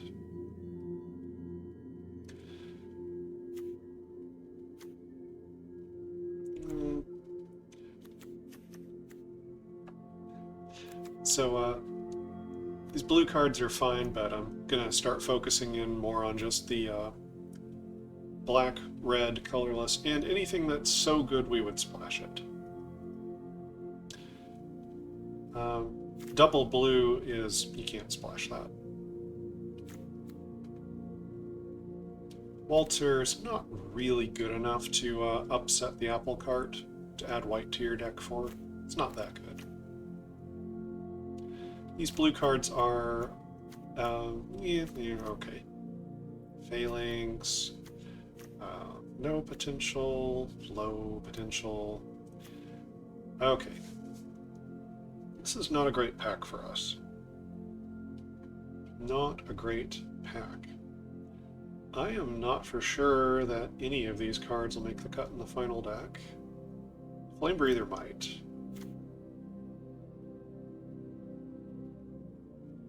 Yeah, I think the Flame Breather here is maybe the only one in this pack that might make the cut in the final deck.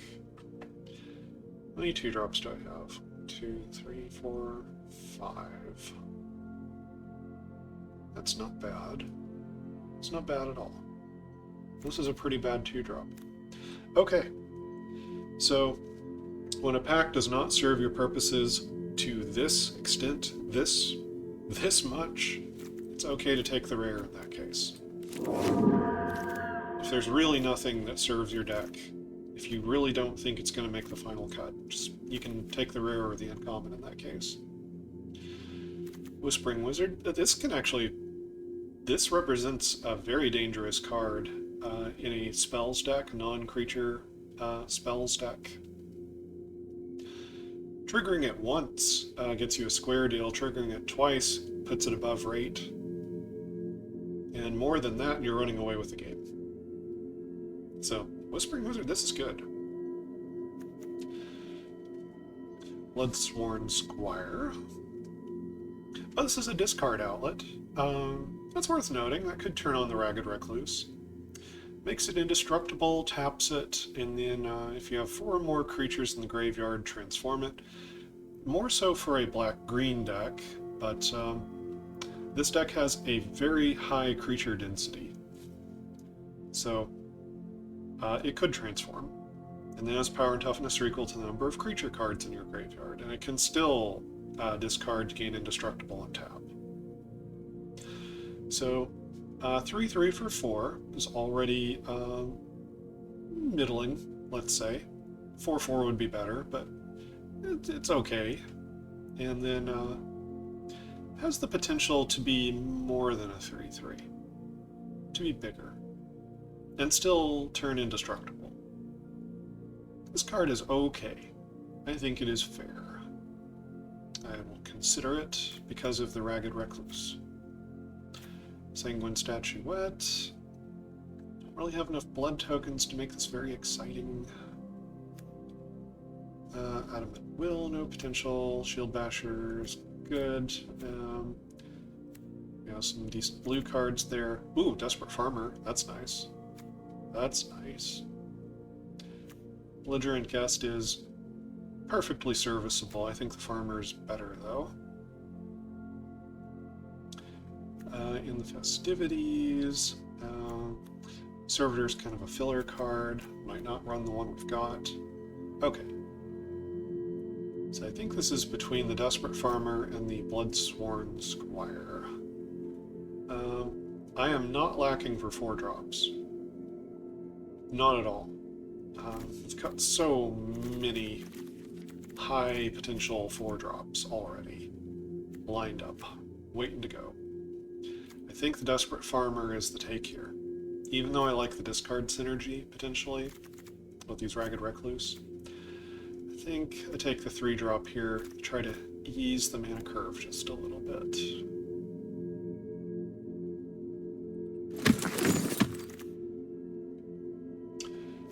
Okay. No potential. Dormant Grove's an interesting one. This could be a high potential card.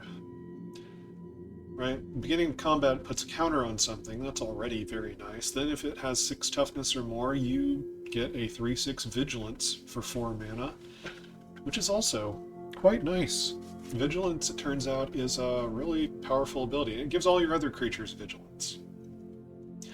I'm just going to say Dormant Grove is good.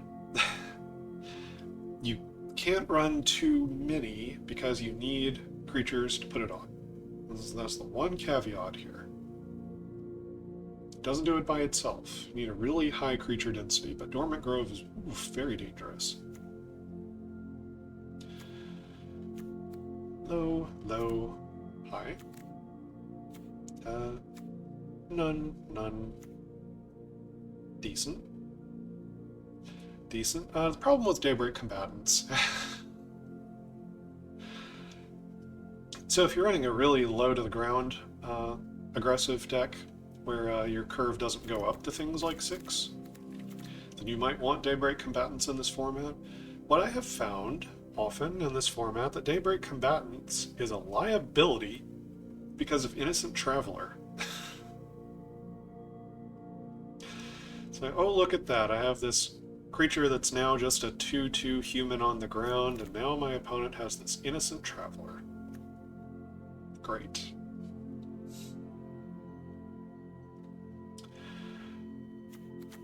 Okay. Fearful Traveler. It's quite high potential. Hungry Ridgewolf. I think it's time to revisit the Hungry Ridgewolf here. So, this can be a 3/2 Trampler for 2, which is very good for its mana cost. How many wolves and werewolves are in the deck? Okay, there are currently 6 wolves and werewolves in this deck. That's not terribly exciting.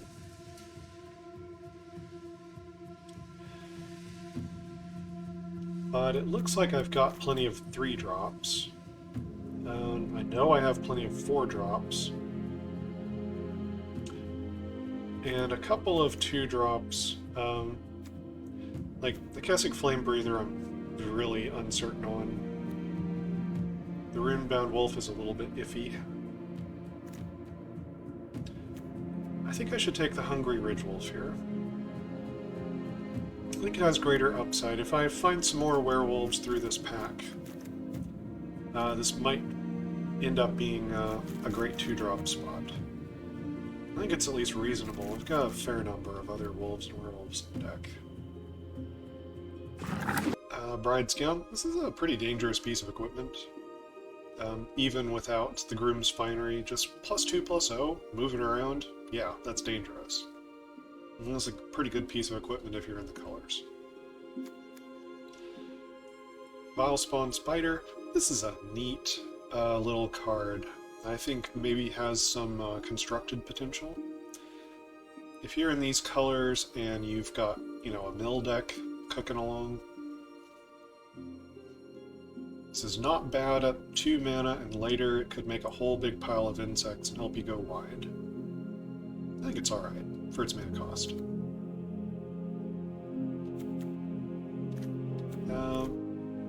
Middling, low to middling. None, medium, pretty high. Desperate Farmer. Celebrants, that would be the first 5-drop. I mean, I don't think it's crucial to have 5 drops when you've got a couple of 6s, and you've got this many 4s. Celebrants are a good card, though. I think the Farmer is more threatening for its mana cost than the Celebrants are. Green cards, okay.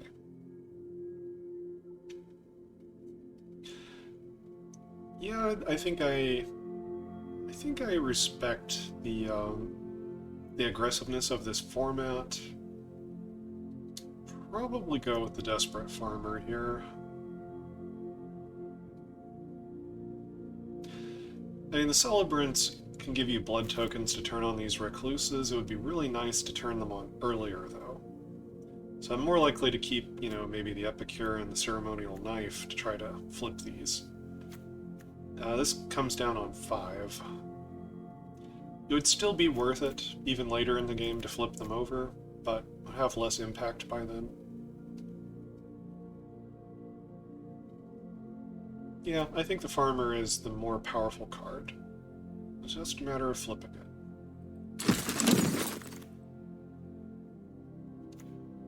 Not for this deck. Herod Blessed Geist is a pretty threatening card. I'd almost consider splashing it. Don't think I have enchantments to speak of. It's more for a spirit deck. But if you can use the front and the back side of this card, then it turns from a fair card into kind of a, you know, on rate, above rate. A pretty powerful threat. It's good. It's at least solid. No potential, no potential. Decent. There's another Farmer. Man, it's a lot of farmers. Oh, never mind. I see a Hungry Ridgewolf over here. Okay, I know I need more 2-drops. I've already got 3 Desperate Farmers. I need to make sure I've got creatures in the early part of the game that are, you know, trading in combat to flip these farmers over. I'm going to take this Ridgewolf.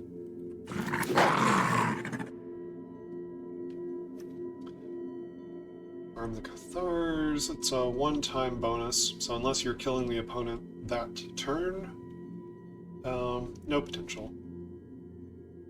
And really only does its best work if you have 3 creatures out.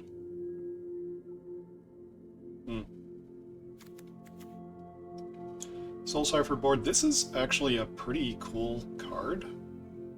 Turning it into a 3/2 flyer is decent, and it can just net you card advantage. It does cost quite a bit of mana, though. I think the Heirloom Mirror is the stronger card like this. Costs 1 mana to activate instead of 2, and this costs colored mana to activate. Still, I've used this before. It's been decent. It's good. None. Wretched Throng. You can play Magic like it's Y2K. You know, fetching up your Rebels and your cards, fetching the other 3 copies of themselves out of your deck like it's back in Nemesis again. Anyway, I think there's maybe a little bit of constructed potential for this card. I doubt anyone else would say that, but I think the right Aristocrats build could find something to do with this. The first one you take in this format is not good, but everyone after the first one starts getting better and better and better. Right, once they're chaining into each other and you just keep finding all of these, 2-power creatures for 2, it doesn't matter that they're individually kind of weak because you just keep finding more of them. So, as the synergy builds and the snowball grows, it starts to become good. 1 copy's not. Blood Fountain, no potential. I still like having a copy of this in a Anvil deck. Makes 2 artifacts on turn 1. It's nice to have. And you'll be happy to sacrifice this and get back a pair of Blood Tithe Harvesters. Anyway. Pyre Spawn, pretty high potential. Worry Prisoner, also 6 power, can potentially be for 4 mana. So, I could take this fountain... Okay. Here we go. Take a look at the deck. 23 creatures right now. A couple of those are chaff, but...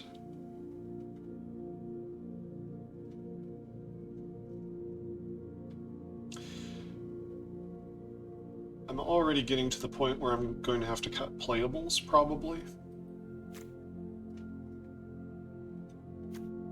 So, I've got a really good threat density right now.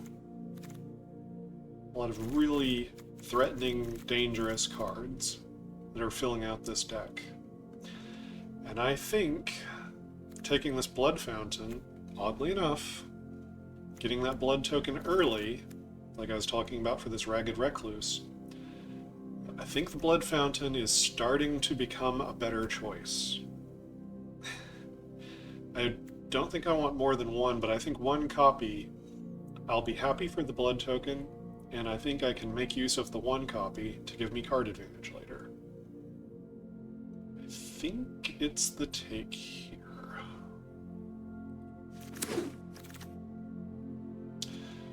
Crawling Infestation. This card upsets me. It reads like it would not be that hard to generate you an insect token every turn. But the weird thing is, it says, triggers only once per turn, but it says, whenever 1 or more creature cards are put into your graveyard from anywhere during your turn.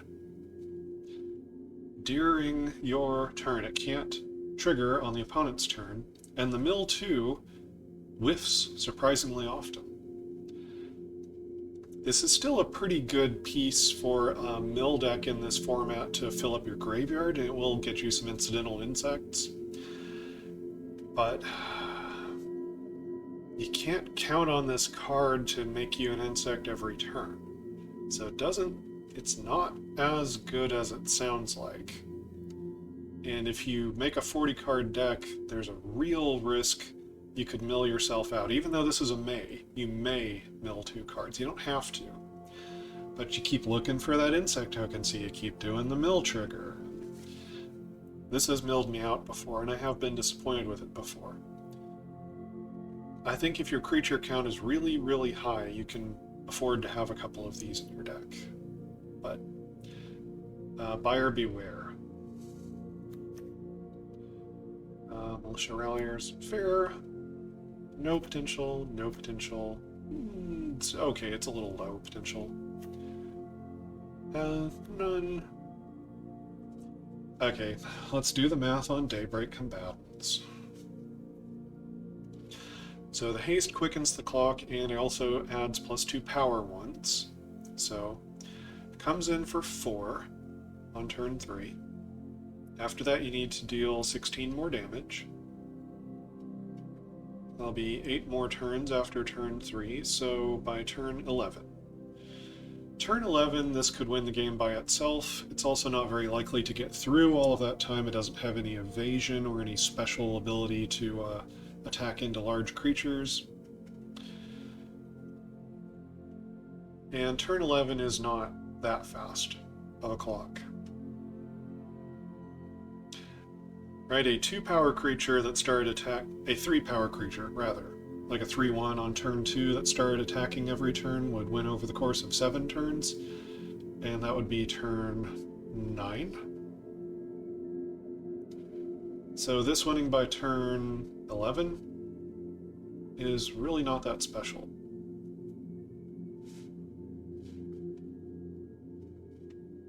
It's okay, and actually, the place that I like this deck is in budget mono red builds, and I do use it there, and it does do good work.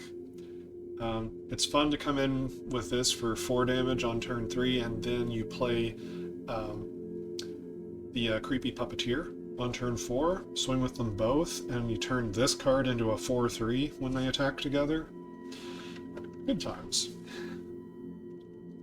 Sneaky way to make it deal 4 damage twice. Anyway. For a limited deck, I don't think it's really that impressive. So it's basically between the Daybreak Combatants and the Diregraph Scavenger. I've got some pretty good 3-drops. I'm probably going to end up cutting some stuff at the 3-mana mark before all is said and done. This would probably be one of them. I'm going to take the Diregraph Scavenger, it might get cut as well. Them's the breaks.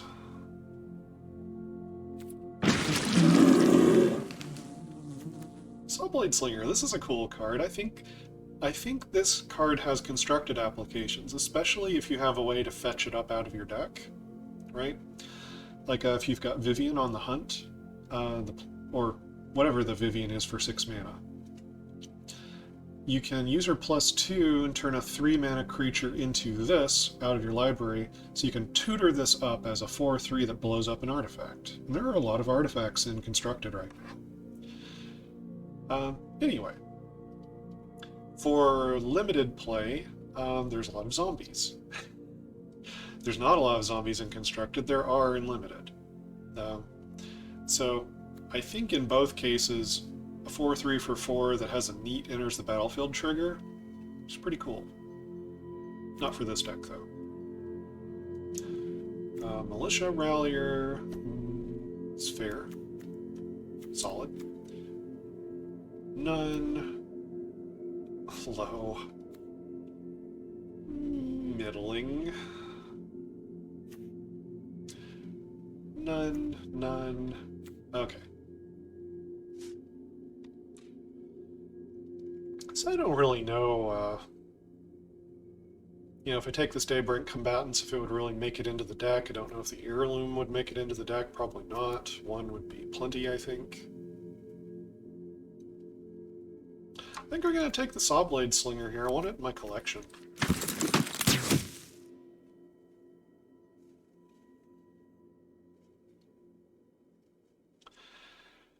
Flame Breather. It's a very filler card for this deck.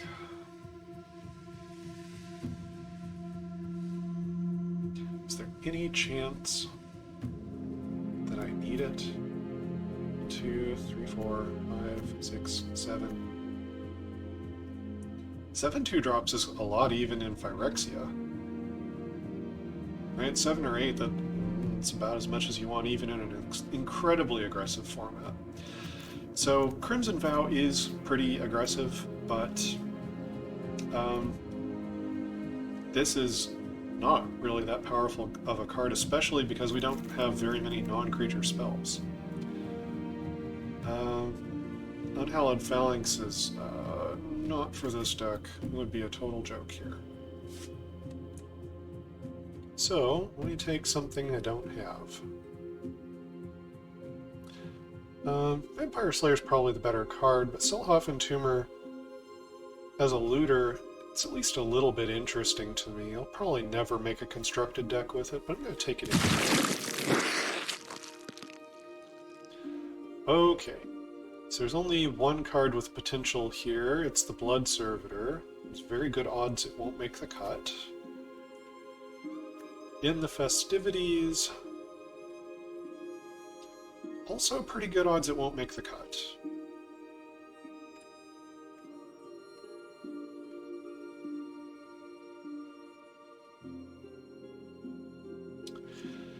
I think in this case I'd rather have In the Festivities for my collection.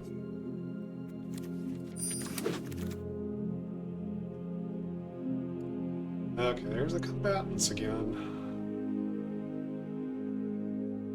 All these late 3-drops coming around being questionable. I think I take the uncommon here. Okay, yeah. Colors are drying up, but the deck's already done, basically, at this point. Okay, I got a playset of Fear of Death. Let's see. Creature with flying or an enchantment. There are better effects than this in Standard. There just are. It's not very tempting to take it. I think... Oh, just for completion's sake, I'll take the copy. Fine. Alright.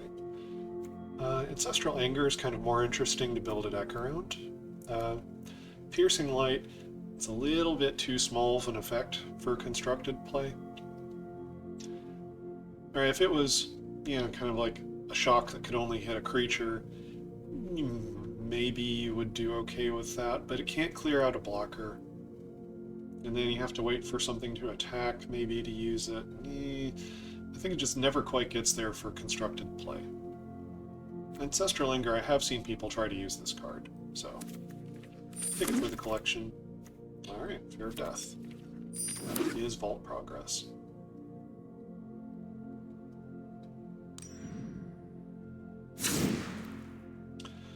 Okay. Let's see what I'm working with here. Alright, so I did quite a bit of trimming as we went along, and there were a number of off-color cards through there. 6 cards over right now. So what's the real chaff here? What's icky? Let's see.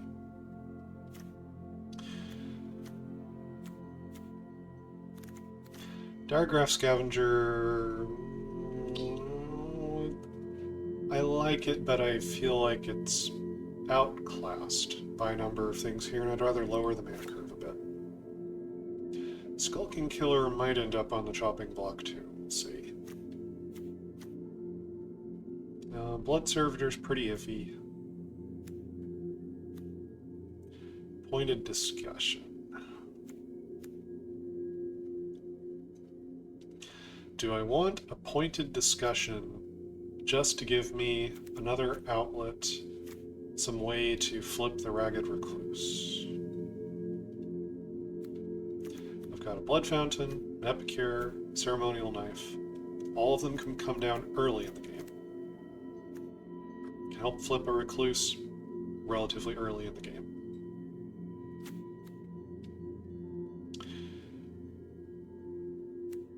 Belligerent Guest can do it a little bit later. Blood Servitor might not make it.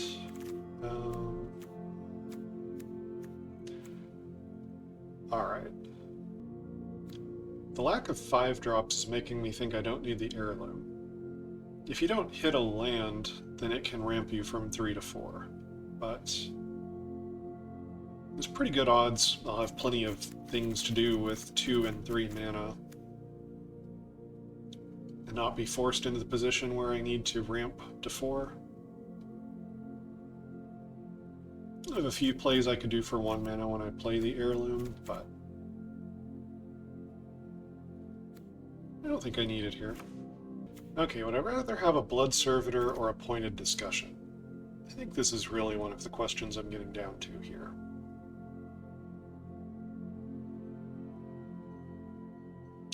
So there is the 3-mana Sweeper that deals 2 damage to all non-vampire creatures. I like to be a little bit mindful sometimes of how many things I'm playing that only have 2 toughness that aren't vampires in this format. Because that's not a rare. That's an uncommon. It makes a big difference.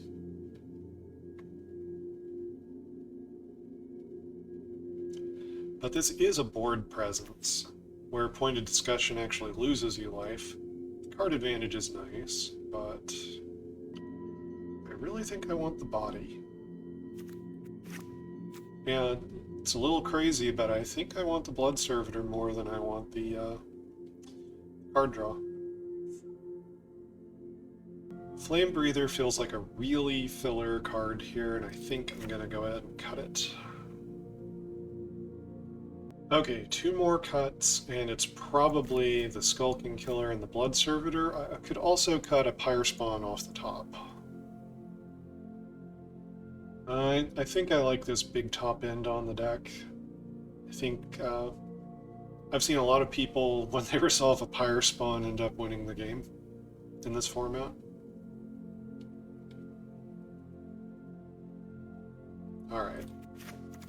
Servitor and Killer leaves 20 creatures. Alright. Looks pretty good. Pretty close split between red and black. So I think the lands here are fine. Don't think... with the Pyre Spawn at the top of the curve, I think I will keep 17 lands here. There's also a lot of 4s. I'd like to be able to hit these 4 drops on curve on time.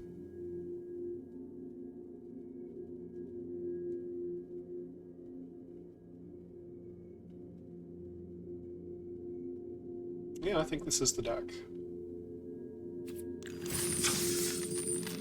Alright, so join me next time when I will take this deck out into the field, face other players, and see how my draft strategy has worked. Until then, stay cool.